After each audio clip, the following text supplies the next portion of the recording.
I've been ready for a while. Okay. Let's start, okay? Yeah.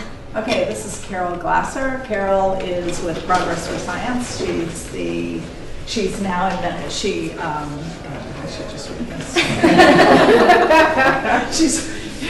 She's my partner in Progress, but I should probably just read this anyway. She was the founder of Progress for Science, and we do... Co-founder. Co-founder, So yeah, there important. were a few other people.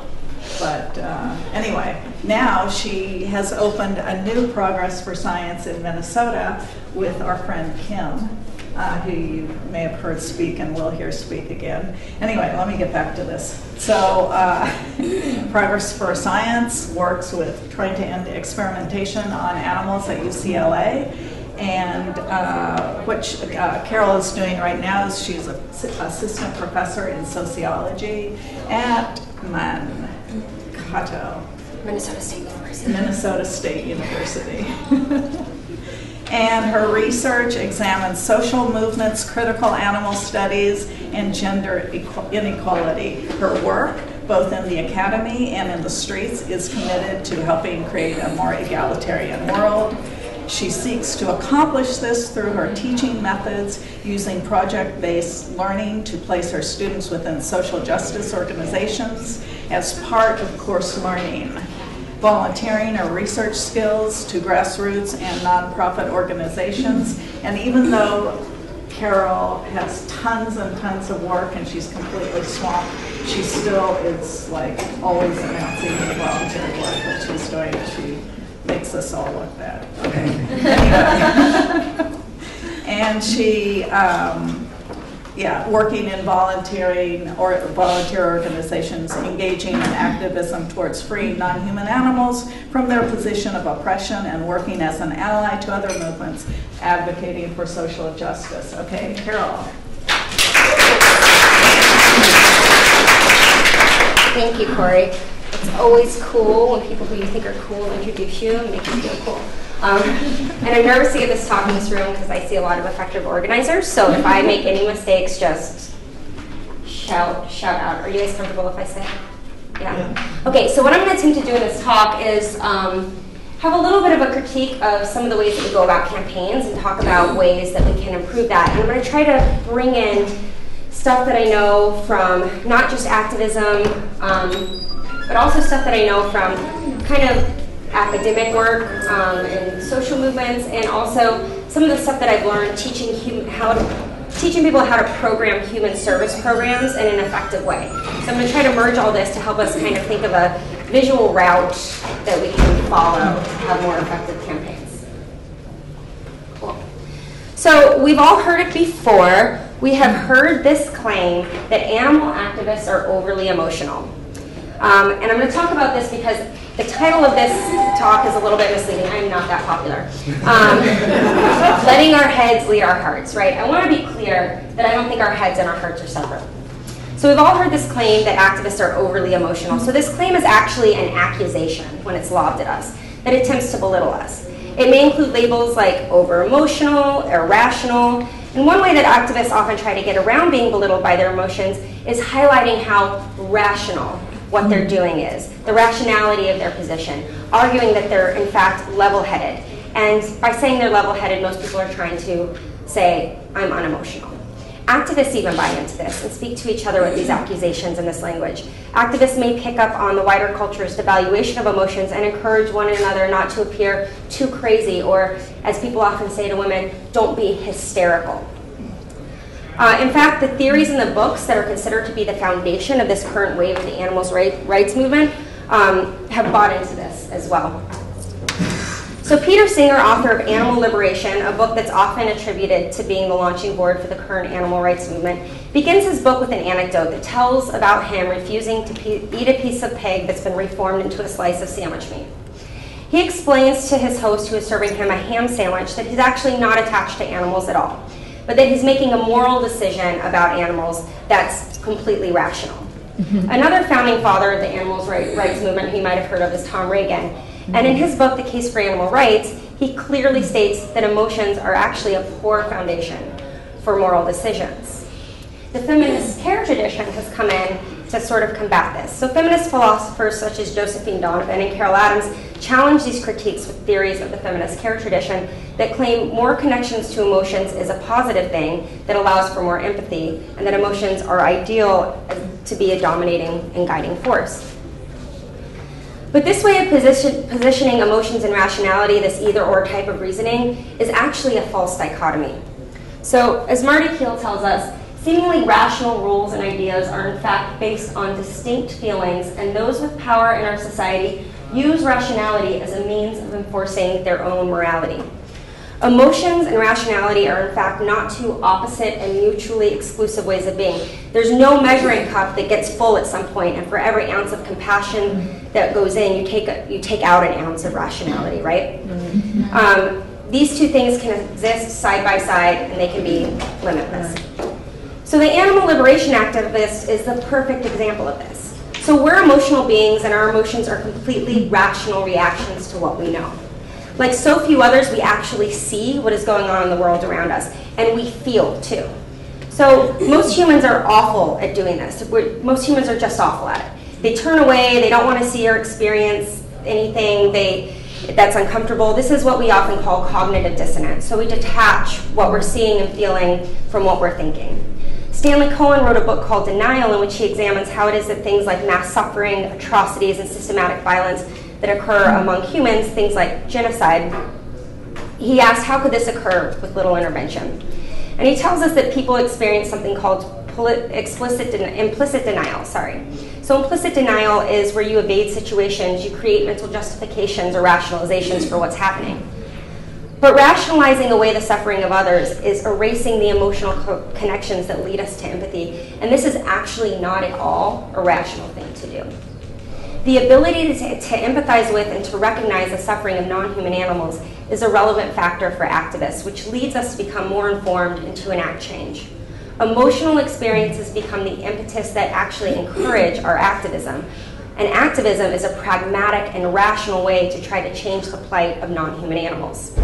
So some studies have actually looked at this and have studied motivations for activism and leaders in the animal rights movement, and find that most of us as activists have had moments where we finally saw and emotionally reacted to something, and that's what propelled us into activism. This is something that James Jasper and Dorothy Nelkin have called a moral shock. So a moment where we saw or learned something too big to ignore, too big to allow us to turn away, or a point where we learned so much that it was sort of a breaking point, and we had to turn a corner. We finally saw, and we were willing to unsee. It's a moment in which we had to stop engaging in this totally irrational experience of cognitive dissonance. So we're rational in acknowledging our emotions, and we're even more rational in taking action once we recognize an injustice. To see a problem and to want to stop it is rational. The normal thing to do, however, is to see a problem and to turn away and to try to forget that it's there. Activists are, in fact, rational actors, deeply connected and in touch with our emotions. These things are working together and side by side. Activists are a perfect example of how the emotional and rational cannot just both exist, but can work together to make a whole person. A person who's actually engaged in the world and engaged in creating the kind of world that they want to live in.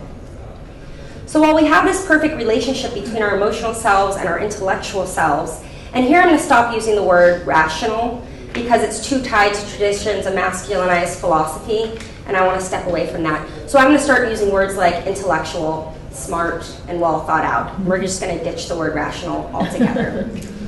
I'm not sure if that's the way to handle it. That might be reflective of cognitive dissonance, just ignore something I don't like instead of fix it, but that's what we're going to do today, because there's not enough time. So while we have this perfect relationship between our emotional selves and our intellectual selves that generates our movement to activism, the movement seems to not continue this trend where we merge our feelings and our intellect as we proceed into our campaigns and the way we develop our campaigns and the way we engage in activism. Where we fail, I think, is engaging in effectiveness-based activism that is both smart and strategic throughout. We need to be smart. In our activism, we often have a tendency to do what feels good, to do what feels comfortable, or to do what makes us feel good about ourselves afterward. Often our own feelings and our own ego gets in the way of what it is that we actually want to accomplish. And I think we're all guilty of this. We might feel good when we leaflet, so we consistently choose leafleting no matter what the campaign is, right? We might really need to get some angst out, and so protesting can feel really good sometimes. So we might choose protesting no matter what it is that we're trying to achieve. And there's a lot of other ways in which we're guilty of this. So let me give you some examples. Hope I'm not outing anyone in this room. So my friend tells me she hates demonstrations. She just hates being there, but she feels good about herself for going, so she goes. She feels good about herself as well when she posts pictures of herself with a megaphone on Facebook. At the same time, she confides in me once that she is embarrassed after she decides to post such a picture of herself as her profile picture, because she worries that now she looks like she thinks she looks like a badass when she posts the pictures on Facebook, right? This is all ego, and this is a lot of the reasoning we go through when we should just be focusing on the campaign. And I'm just going to be straight up here. I have this picture of myself on a wall in my own house. Here I am, fist raised, holding a protest sign. So I'm not going to lie. There you have it. And I have lots of stories to excuse away why, oh, my friend took it and was selling it at an art show, and it just has to be in my living room. I don't know. So we all have just huge amounts of ego wrapped up into what we're doing, and that's not going to go away. Right. So we need to make decisions. I like to line out decisions, kind of write them out on paper as far as security culture allows, so that I can avoid being trapped by things like this. But don't get me wrong, as I go forward, I'm going to give you examples from my campaign, because that's the only fair thing to do, to not have angst and gossip occur at a conference. I'm not going to look at any other campaigns unless there's specific questions. And don't get me wrong, I don't think that we at Progress for Science have done it perfectly. I don't even know if we're doing it well. I don't see all non-human primates used in labs and universities running free at Sanctuary. So we obviously haven't accomplished it. So I'm not saying I have all the answers, but I think I'm going to try to provide some tools that might help all of us. So it's imperative that if we're to be an effective movement, we need to have effective campaigns. We have to stop basing our decisions on what we do based on the tactics that are already in our comfort zone or that make us feel good about ourselves. Every single tactic, with few exceptions, has a place in this movement if we use them at the right time and in the right place. And as my feminist girl power mentor in high school said once in a song, her name is Ani DeFranco, every tool is a weapon if you hold it right. So we need to be open to all tactics, and we need to stop letting our tactical preference guide our strategy. So there's been many effective campaigns in this movement, so I'm not saying that there haven't been, and many of them are actually being highlighted at this conference, which is why this is such an exciting conference. But I'm speaking as an average across our movement. Our campaigns are not making much headway, and I believe that's because at some point we do lose touch with the work we have to do to make it happen. I believe we find tactics that we know how to use, and we just keep using them over and over, and we start letting that guide our strategy. So it's really important that we change this habit. The USDA, for example, plans to spend $114 million in 2015 alone in marketing just for the Farm Bill. Mm-hmm. So this is not really even a notable proportion of their entire budget, but it's a lot of money, right? As a movement, we too are marketers, and we're trying to sell a new idea, but we're up against this Goliath. We do not have all that money. All we have is the ability to disrupt, and we need to be sure that we disrupt effectively and efficiently. We need to economize, and to economize effectively, we need to be smart. So as one of my favorite animal organizations, the Humane Research Council, is fond of saying, we need to act smarter and not harder. We're really good at working hard. Now let's work smartly. So how can we do this? I think to do it effectively, we need to start understanding the relationship between our goals, the objectives we hope to achieve, the strategies that will lead to those goals, and the tactics that will best achieve them. So those who, scholars in social movement literature, describe the trajectory of how social movements go about making decisions in this way. Because people who are in social movements literature probably aren't actually usually activists, people who are writing in it. I know I see some academic activists out there, but there's not many. So they say that campaigns choose goals, then they pick their strategies, then they pick their tactics. I'm going to talk about this typology a little bit, but I'm going to add something else. So the way I think it should go is we have our goals. We choose campaign objectives that can help lead to those goals. We choose strategies that are effective for those campaign objectives, and then we choose our tactics. And I'll talk about this a little bit more later, but for now I'll say this.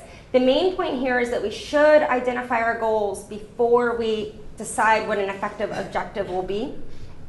And I don't think that this is a linear process that the majority of us are using. I think we have a general sense of our goal, and we may even have a really unrefined goal that's unwieldy and impossible to achieve with a campaign, something like animal rights. And we have general feelings about tactics that we think work or that we like, and then we start working towards a strategy.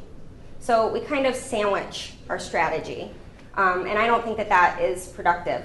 I think that it's time that we start being smart and start trying to take out our own feelings about how we feel about tactics and start working through this process a little more strategically. So to help you work through all of this, I'm about to show you a chart. And this chart really looks similar to a chart that I realize that I use in a class that I teach on planning effective human service programs. And this semester, just for an example of what I mean by this, they're doing things like planning a female-only art therapy class to be run out of a community art house in a town that I live in. Another group is developing a free monthly workshop for at-risk youth in a safe space that has adult mentors, but that's separate from institutions such as family and school. So these are programs that you could see are a lot smaller than our animal liberation plans, right? And they're actually publicly supported, unlike ours.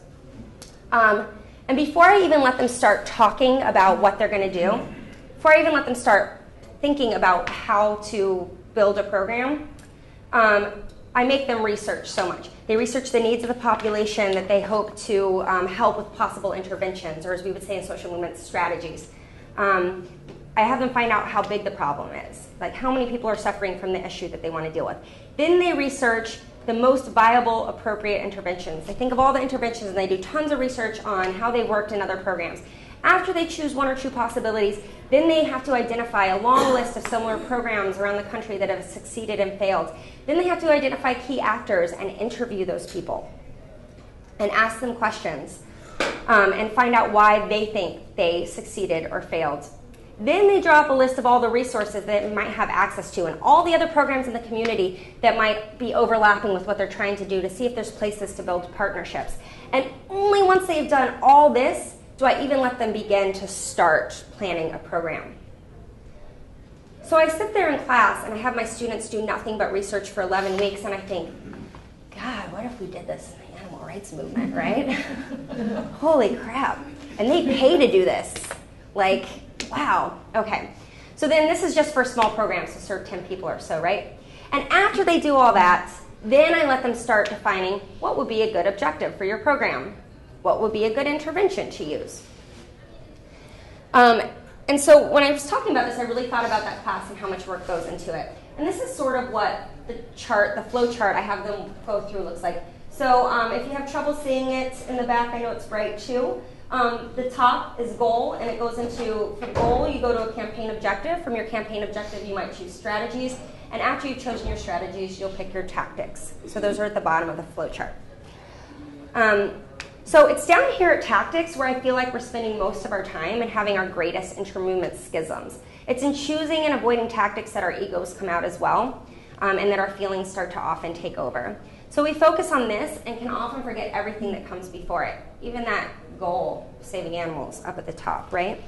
So let's start at the beginning. What do I mean when I say goal? The goal is that overall thing that we hope to achieve. So it's the dream scenario if all goes well. And I think a lot of you right now are thinking goal and you're thinking things like animal welfare, animal rights, animal liberation. Those are the main goals of our movement, right? That's not what I'm talking about. I'm talking even smaller. I would call those ideological orientations. We need realistic goals that are smaller and achievable. So when I say goal here, I want you to think things like a specific issue you're concerned with. So the goal for Progress for Science, an anti-vivisection campaign would be ending animal experimentation on non-human primates, or ending animal experimentation even. It's still really, really, really huge. We can't achieve it with one campaign, right? but it's not as big and amorphous as something like animal liberation. That's just too big to wrap our heads around. Next, we need to add a campaign objective. So I feel like a lot of people start talking about things like, you don't want to be single issued, you have to care about everything. Totally. I totally agree. But when we start thinking about organizing, we need to pick a campaign objective.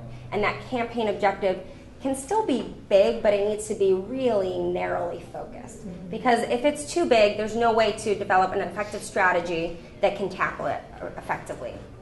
And this is the step that I think most of us really forget. So we want to stop vivisection, and so we start protesting things or writing letters, but we don't have one campaign objective that we're trying to achieve when we do that. That's why I really like No New Animal Lab. They have, which hopefully a lot of you guys have seen their table or talked to people who are doing it, they have a really clear campaign objective. And I think that's what's going to make it really successful in a lot of ways. So I think that objectives are even more refined. I'm going to work with a smaller chart throughout, but I think there's campaign objectives, there's your overall campaign objective, but there's also this role of your medium and short range objectives as well. So you have your overall campaign objective, but you're also going to have some things that you want to see happen before the end. So maybe you have a petition campaign as part of leading up to the thing that you want to achieve. So I don't know, who's with No New Animal Lab? You are? Is there a medium-term objective you guys have? I'd say, if I'm understanding medium-term objective, the way that you're intending it, I'd say that like probably to get Skanska to break their contract with the University of Washington, and then from there target the animal labs that already exist in the University of Washington. Okay, great. So we don't want animal labs at the University of Washington. A medium-term goal is to get this one company to stop building a lab, right? So you have to have your objectives, you have to break them down into a different set of manageable objectives, right? Cool.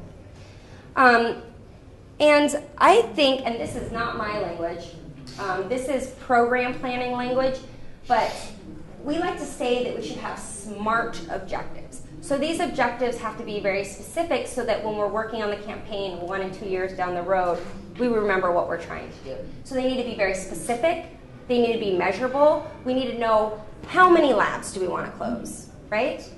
They need to be assignable. We need to understand what is our organization doing, what is another organization doing. They need to be realistic, and they should be time limited. And this is a challenge for us because some of our objectives, we don't know if we can ever achieve them, but sometimes our short-term and our medium-term objectives need to be very time limited. We need to say, we're going to have a petition campaign that we deliver 6 months after the start of the date of the campaign. And if you build that into the way you plan campaigns, things will actually get done. I know, I'm making things dry and not too exciting, but I think that these are really good ways to kind of help you stay on track when you start to lose your energy, feel depleted, and as we know in social movements, people come in and out. Not everything can be written down because of security culture. Some campaigns can write everything down, but you need to make sure if your main person gets hit by a bus or more realistic, repressed, in this campaign, that there's other people who kind of know the story and where you're going and they can follow along. So what is a strategy now? Along with this, we need to select an effective strategy, and in doing this, we need to do our research. So a strategy is, and I'm going to take David Snow and Sarah Sewell's definition, a broad organizing plan for accomplishing or attaining a particular goal. So let's return to the, I have all my notes out of order, I'm sorry.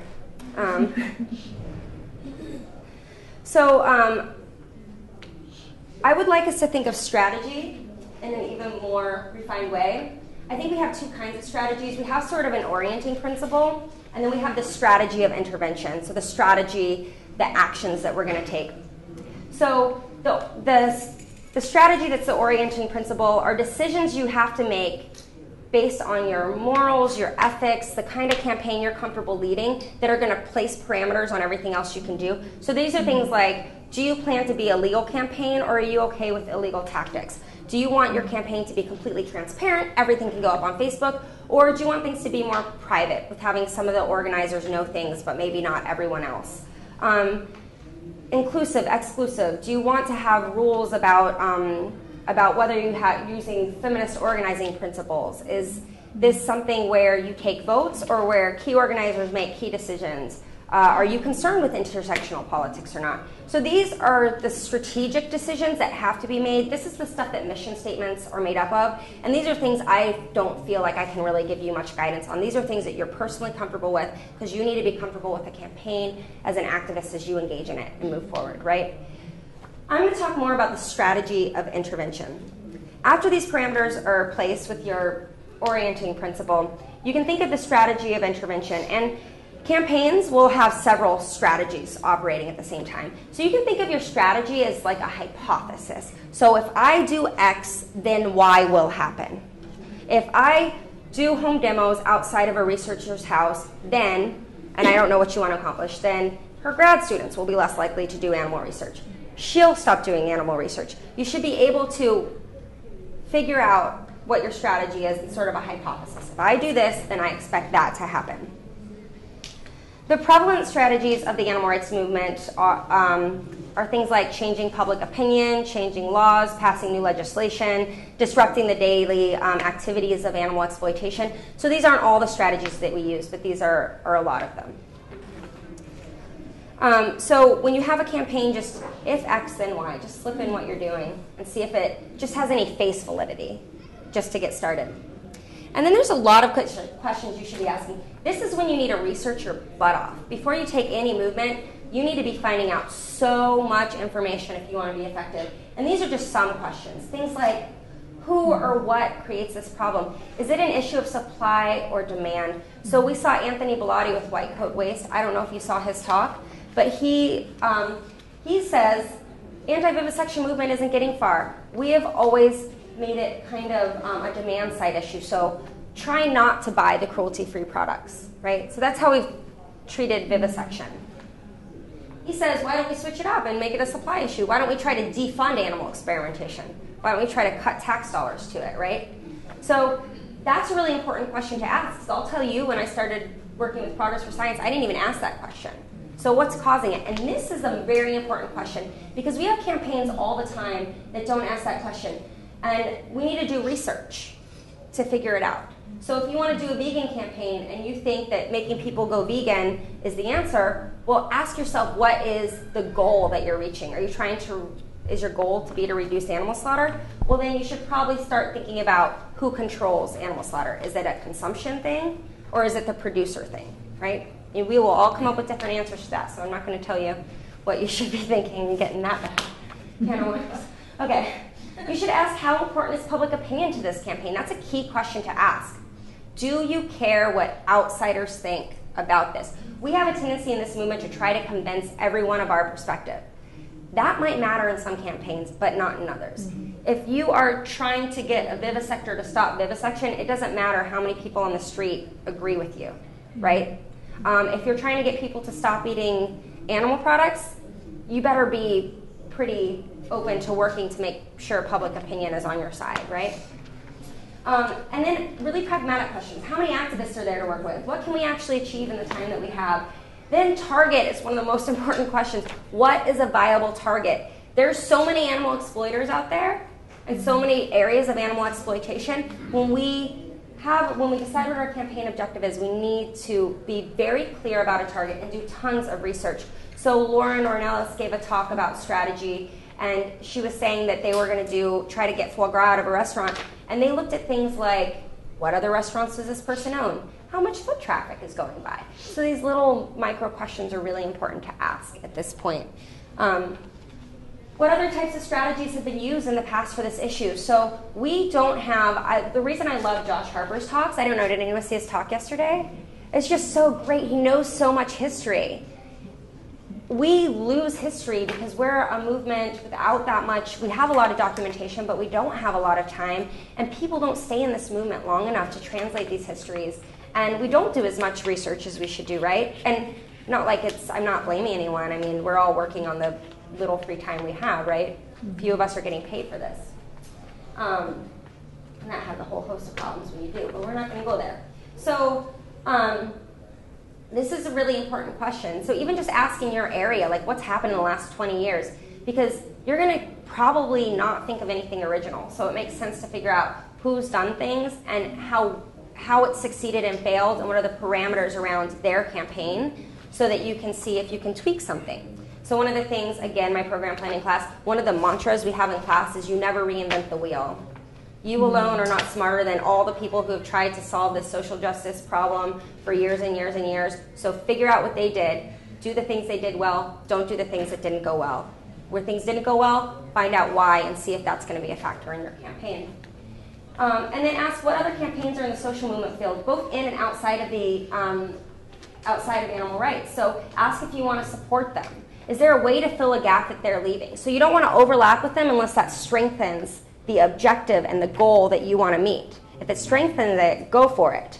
If it doesn't strengthen it, I promise there's a gap because there's just so much work to be done. And so fill that gap so that your campaigns are working separately but towards the same problem, and you'll have a better chance of hitting that goal with your campaign. Ask if you should form a coalition. Sometimes it's good, sometimes it's not, right?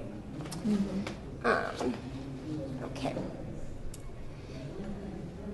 So, let me go back to this. So I just want to hone in that this is where research really needs to take place, is on the strategy. This is where our heads and our hearts are working together this whole time. This is where you say, head, just take over, take the reins, have a lot of really unfun days at research, spend some Saturdays inside the house and research, and then go out and talk to folks and talk to folks and talk to folks and figure out what you're going to do. This is, I think, the most important part of building effective campaigns, and I think it's the part that we sort of build up to later. We have our goal, we pick our tactic, we start using it, and then we figure out, oh, what's the strategy that we're using? I could be wrong. You guys are making me feel good because I think you guys are probably more interested in this than my students are when I teach. But your faces look exactly the same. So I'm like, maybe it's just the face of watching someone jabber at you for a long time. So maybe they are getting something out of it, I don't know. And it's only at this point that we choose our tactics, that we should choose our tactics. So tactics are the specific actions or techniques. Tactics are the specific actions or techniques through which strategies are to be implemented. And that's a definition that comes from some social movement scholars, Snow and Sewell. Specific actions or techniques through which strategies are to be implemented. And this is a campaign strategist, would you believe it? And he says when you're building like political campaigns, the strategy must be adapted to fit the campaign. You cannot adapt the campaign to fit the strategy. So here he's, this is a little misleading, I'm sorry if it's confusing, but here he's talking about your strategy needs to fit your campaign objective, right? But I left out the second part of the quote, I'm sorry. But your tactic has to then fit the strategy. And that's really confusing because it's not all there. Let's just forget that was it. Okay, so we'll go back to this guy. Carol, yes? can you possibly give like some concrete examples to make it a little clearer? Yes, I'm going to go through a massive concrete example in a second. Thank you. So the tactics, that's going to just be distracting. We'll leave up the bad quote. So the tactics that you might decide on are, do I want to collect signatures, protest publicly, do outreach, do a call-in to animal exploiters, email my senator, engage in home demonstrations. And for a lot of us, we have a preferred tactic to engage in, and we tend to choose the same bag of tactics no matter what our campaign is. And I've said that over and over today, right? But this is okay. So I'm talking to you guys as if you're organizing full campaigns right now, but a lot of people in this room might be activists who are really, really great at showing up to stuff, but don't really have an interest in organizing. And I think that is great. And you might really just say, I'm only okay with this tactic and that tactic, and that is great. But when you choose campaigns to support, just make sure that this is an effective tactic for this campaign. Talk to the organizers. Find out why they're making the choices they make. You only have so much time in a day. We only have so many actors, social movement actors and activists willing to go out and do things. We want you to be using your time effectively and bolstering the campaigns that are going to have the biggest effects. So to break this down, I have this very big, long chart, and I'm just going to use progress for science. Again, I don't think that we nailed it. I don't know that we went through all these steps, but let's say that we did. Right? We did good. We did. All right, ladies? Okay. So the overall goal, our pie in the sky, is an antivivisection, right? Our campaign objective, and we have 2 locations, but I'm just going to walk through UCLA. We have UCLA and the University of Minnesota. Our campaign objective at UCLA is to end publicly funded addiction studies on non-human primates in publicly funded universities. So, end publicly funded addiction studies on non-human primates in publicly funded universities. Now, in the point of strategy, we chose UCLA as our target for various reasons. So we have, and I'm going to skip the step of the medium range objectives just to simplify things a little bit. But we chose a number of strategies that we thought could help us meet this objective. So one is deter universities from engaging in vivisection. Another is growing our activist base. Another is getting the regents, so the governing body of the university, to vote against animal research. So those are our main strategies that we think will lead to an end. So we think to deter university professors from engaging in vivisection, we can do home demonstrations. And we can do call-ins. So we can make the few individuals who are doing this not enjoy their jobs anymore, right? We also want to grow our activist base. And so these are all linked together. We know that we want to do home demonstrations. We want to grow our activist base, and we know that activists don't like home demonstrations. So we added a new tactic that's a spin on home demonstrations. We do candlelight vigils outside of researchers' homes, because this is less aggressive than the traditional home demonstration. We sit, we hold candles, we're silent. It's non-threatening, but we do it in the neighborhoods, in the neighborhoods of animal researchers. And we thought that this would be a good tactic for this particular strategy to grow our activist base, because it would lead to more activists helping us with this strategy. So we thought that if activists got used to and comfortable coming into these neighborhoods in a non-aggressive manner, that when they came in for protests where we were chanting and holding signs, that they would be willing to do it. So these are all theories that we have, right? So sometimes our strategies they should usually be really looped in together. We also thought that if we got the regents to vote against animal research, that would be great. So we thought we would collect petitions. What we didn't do is make sure that we set time frames on this. So this is just an ongoing thing, and we don't know when it's ever going to end. So we probably need another tactic thrown in here, right? Because we weren't as strategic as we should have been. So did the different examples make sense? Okay. Now that I left and moved to another state, things are getting... I just realized we had to... So, my main point here is I don't think that you should work backwards, and I think that's how all of us get into activism, so it's really hard not to do this. I know that I got into activism. I don't know what your all stories are. I think a lot of people have this story where they learned something, they had that moral shock moment, and they said, let me do something, but you weren't in a community of people who do things like you, so then you just think you make up activism. Like for me, I was in graduate school at UC Irvine. I have 2 of you guys from UC Irvine in the room, right? Cool. And one of you sociology. Are you sociology? Okay, well, slide over. It's cooler and such. Same school. And I thought I read Sexual Politics to Me, and it all made really sense for my academic, feminist, privileged brain. I was like, intellectually it makes sense. I decided to do it. I didn't know there was activism, so I thought I made it up. So I got a dog cage, and I sat in the quad in a cage. I started dating a boy who I knew had a crush on me. I'm like, you'll go vegan too, right? Cool, sit in the cage with me. And then we would sit in this cage, and then we would hand out the literature that we made, and that's how it all started, right? And then, because people walk up to you when you're in a cage and like, what's happening? Especially if you're a TA, all your students are like, huh? So So that's how it happened, and then I was just really comfortable with like those kinds of like theatrical performances, and then I started studying social movements and observing home demonstrations. And so then when I was ready to become more of an activist, I was like, well, I've seen those a bunch of times, so I'm just going to do home demonstrations. And that's probably what got me into anti-vivisection work. Like, the goal that is my life's passion was chosen from the tactics that I was comfortable using, and I think that a lot of us have these stories. But when we become organizers, we really need to start thinking top-down. This is the only hierarchy you're ever going to see me promote, so so that is sort of what I'm urging for all of you today. And then I'm going to urge some extra steps that are really, really challenging and take a lot of focus and support. I think we need to also add the piece of evaluation. So many campaigns will pride themselves on the amount of literature they hand out, right? But how many of these campaigns follow up to see how much of that literature is thrown away? And if any of that literature changes someone's mind? And it's possible to test these things, and lots of times we can do it with secondary research. So I'm going to pick on vegan outreach for a second, which is dangerous in this room because activists I respect who do it are in this room. And I think it's great. I don't do it because I'm like not that great with talking to people, as it turns out.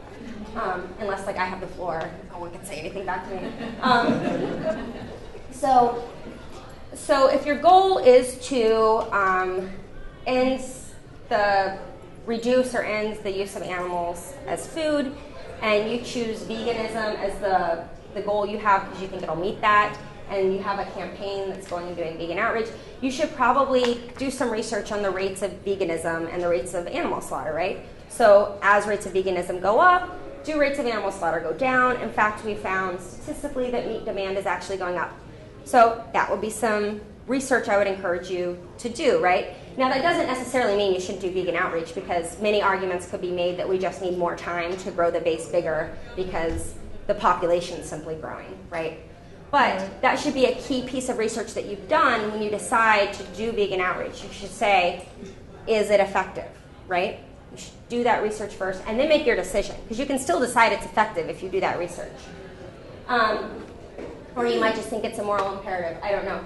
But then specifically on a vegan outreach campaign, you should decide if your specific intervention is effective. And I'm going to pick on you in the back there. Didn't you guys do a study about, with Nick? Yeah, you guys like actually did a study. You show videos with farm. I work for the Farm Animal Rights Movement. Our pay-per-view is pretty popular at the Denver Rights Tour. And yeah, we worked with HRC to do a study to figure out how effective it was a month out and a year out when people would watch the video, both at World Tour and then on college campuses. Right. So measuring your effectiveness. You're a big group, so it's a bit easier for you. And just in full disclosure, I like to plug I like to plug my friends, and I also like to plug HRC because I used to work there. I don't think I actually need to give full disclosure in this room, but sometimes I feel like, I don't know.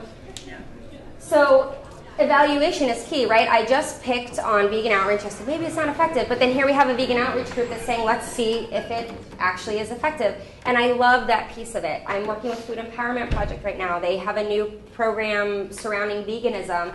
And instead of launching it to the world, they said, let's give it to 250 people and have Carol take her nerdy survey, love of surveys in, and survey people before and then after they get they go through the program and see if it actually helped them and improved vegan retention at all. So this is a really great thing to do. Now, I know that it seems really, really big because not all of us have big research skills, but these can be really simple things. You just have to remember to do them and maybe write down, like, after 6 months, make sure we do this. So one of our tactics to grow an activist base and get activists used to doing home demos was to do candlelight vigils outside of researchers' homes, thinking that if people did that first, they would be more comfortable going to home demos.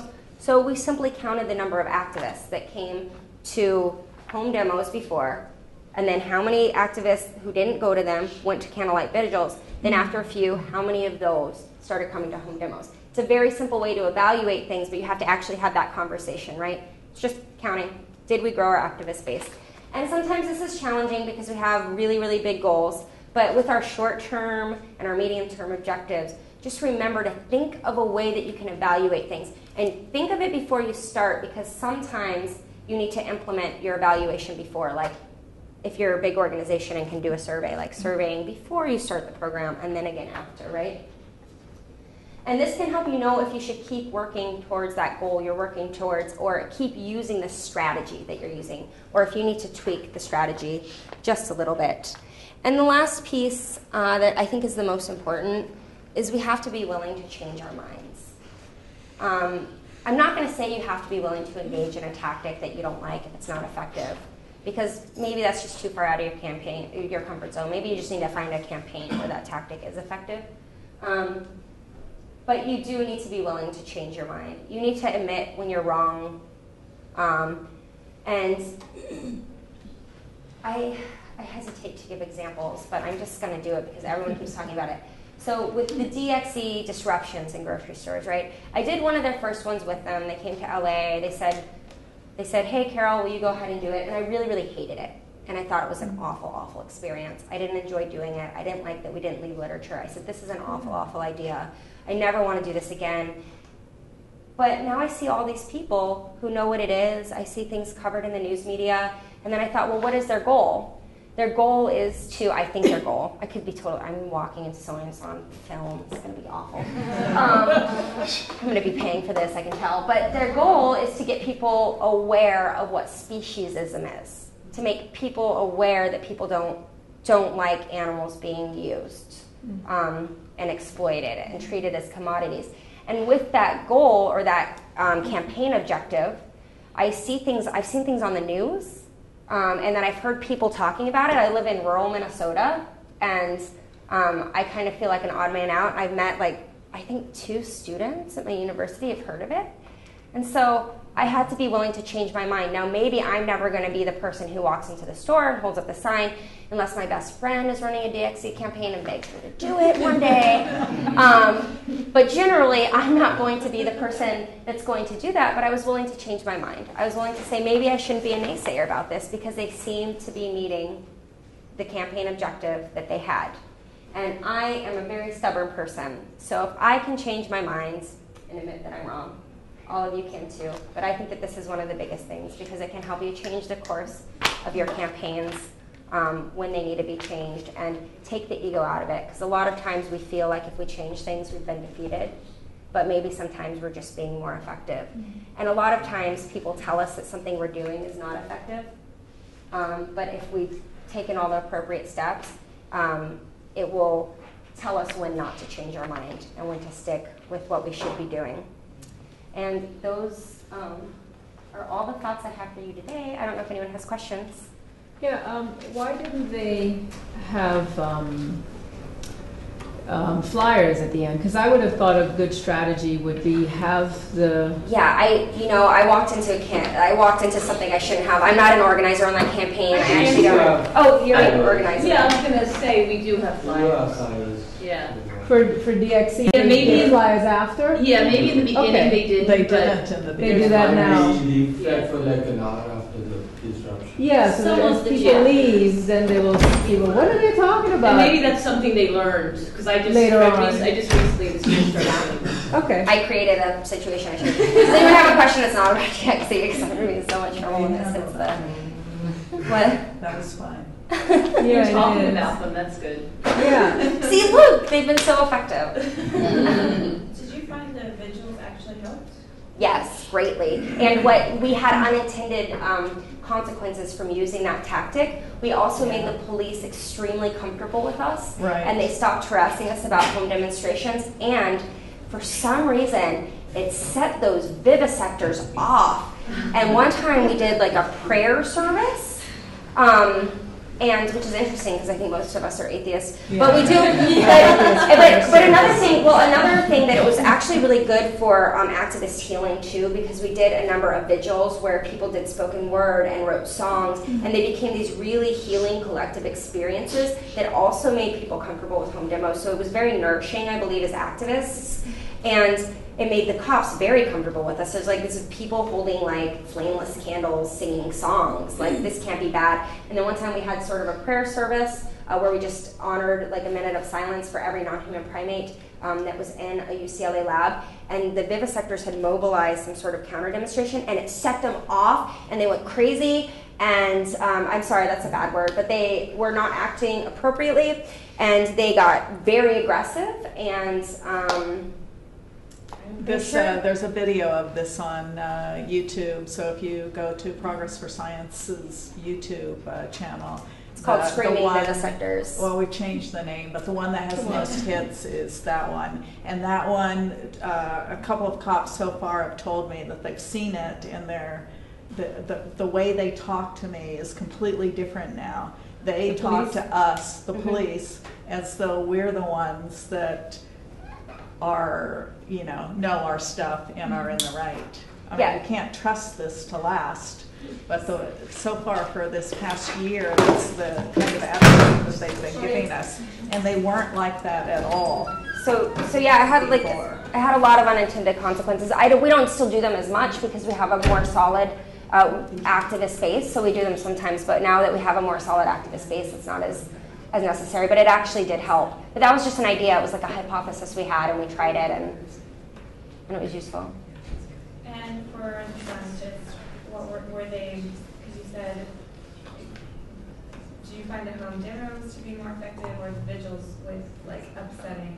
Well, to be perfectly honest with you, one of these, and this is why it's useful, it would have been, it was just too much to show here, but these short-term, medium-term, long-term campaign objectives. One of our medium-term campaign objectives, and part of making people not want to do vivisection as a strategy in general, and this strategy pairs with a medium-term objective, is to get graduate students not to choose as their advisors people who do some of this research. And we don't know, and this is a frustration because we can't actually measure the effectiveness of this, because we can't go in and survey grad students and, what do you plan to do? And then say, oh, now what do you plan to do now that you have an advisor who's getting demoed all the time? But we have a feeling that graduate students are less likely to go into vivisection, and we also don't want this to be a hospitable place for another vivisector to come in when these vivisectors leave their jobs. We think that vivisectors are awful scumbags that have chosen murder for a living, and there's probably not going to be much that we can do as an above-ground, legal, completely transparent campaign, because that was a strategic orientation that we chose at the beginning. So, as I said, those create kind of the parameters around the other strategies you can use.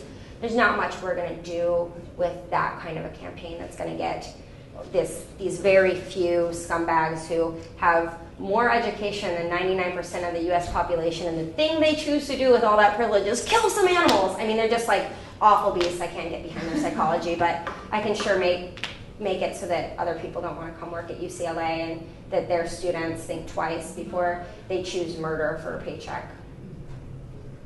How successful are you at convincing people that vivisection isn't really that effective? We don't think that that's an effective strategy. So we do like to collect signatures for the Regions campaign, and we'll engage in that conversation at that time.